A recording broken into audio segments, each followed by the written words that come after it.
বর্ষায় কাঁঠাল বীজ ভর্তা ও কই পাতুরি। গ্রামের নাম কাঁঠালপোঁতা। কাকতালীয়ভাবে গ্রামের প্রায় প্রতিটি বাড়িতেই আছে 2-3টি করে কাঁঠাল গাছ। গরমকালে সেগুলো ভরে ওঠে সোনালি মিষ্টি কাঁঠালে। খাজা হোক বা রসা, সবই অপূর্ব স্বাদ। কিন্তু এই বছরের বর্ষা 5 বছরের মধ্যে সব থেকে বেশি।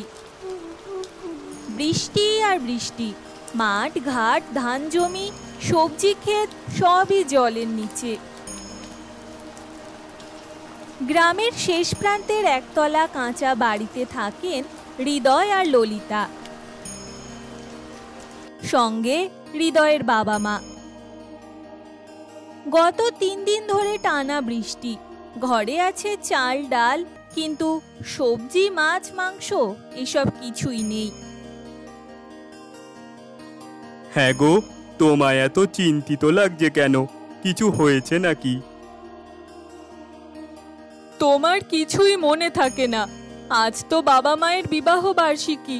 প্রতি বছর এই দিনে যতটুকু পারি ভালো মন্দ রান্না করি, মিষ্টিও বানাই। কিন্তু এবার ঘরে তেমন কিছুই নেই, আর বাইরে তো ঝমঝম করে বৃষ্টি পড়ছে। আরে তুমি চিন্তা করো না, চোখ বুজে জগন্নাথ দেবকে ডাকো, কিছু না কিছু ঠিকই বার হবে।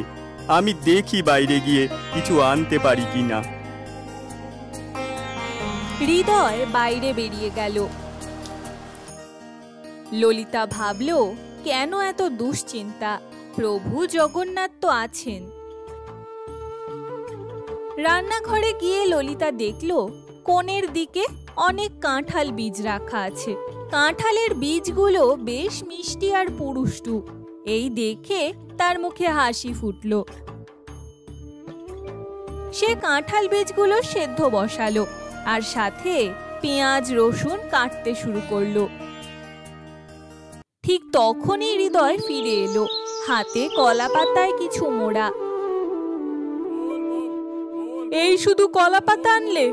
আচ্ছা, আজ না হয় কলা পাতাতেই ভাত খাবো। আরে রোশো, খুলে তো দেখো আগে। ললিতা দেখল ভেতরে 6টা বড় বড় টাটকা কই মাছ। এ তো দারুণ ব্যাপার, কোথায় পেলে? বর্ষায় পুকুর ভেসে গেছে, আম গাছের ডালে আটকে ছিল ওরা। এবার বলো কি রান্না হবে? পেঁয়াজ রসুন মাখিয়ে কলা পাতায় মুড়ে পাতুরি বানাবো। তুমি একটু নারকেলটা কুড়িয়ে দাও না। হৃদয় নারকেল কুড়োতে লাগলো। ললিতা তৈরি করলো নারকেলের নাড়ু, শ্বশুরের প্রিয়। শাশুড়ির প্রিয় হচ্ছে কই মাছ। সবই যেন জগন্নাথের আশীর্বাদ। ঘন্টা 2 পরে গরম ভাত, কাঁঠাল বীজের ভর্তা আর কলা পাতায় মোড়া কই পাতুরি সব প্রস্তুত। বাবা মা, এসে বসো। আজ তোমাদের বিবাহ বার্ষিকী। তোমাদের জন্য আজ এইটুকুই আয়োজন করতে পেরেছি। বৌমা, তুমি প্রতি বছর এত কিছু করো, এবার বৃষ্টি বলেই পারোনি, তাতে আমরা এমন কিছু মনক্ষুণ্ণ হয়নি। কিন্তু ভর্তার প্রথম গ্রাস মুখে যেতেই দুজনের চোখ বড় হয়ে গেল। কি অপূর্ব স্বাদ!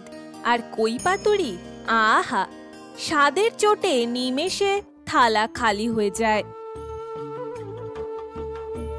বৌমা, নারকেলের নাড়ু আর কটা দেও তো, কি অপূর্ব হয়েছে খেতে। হ্যাঁ বাবা, দিচ্ছি, তবে আগে ভাতটা খেয়ে নিন। ললিতার রান্না করা খাবার খেয়ে সকলেই তৃপ্ত। সবারই মন আনন্দে ভরা। শ্বশুর শাশুড়ি তাদের বৌমাকে 2 হাত তুলে আশীর্বাদ করতে লাগলো। আমাকেও ভাত দাও তাড়াতাড়ি ললিতা, আমি যে আর লোভ সামলাতে পারছি না। ললিতা মুচকি হেসে ভাত বাড়তে লাগলো আর মনে মনে জগন্নাথ দেবকে সে কৃতজ্ঞতা জানাতে থাকে।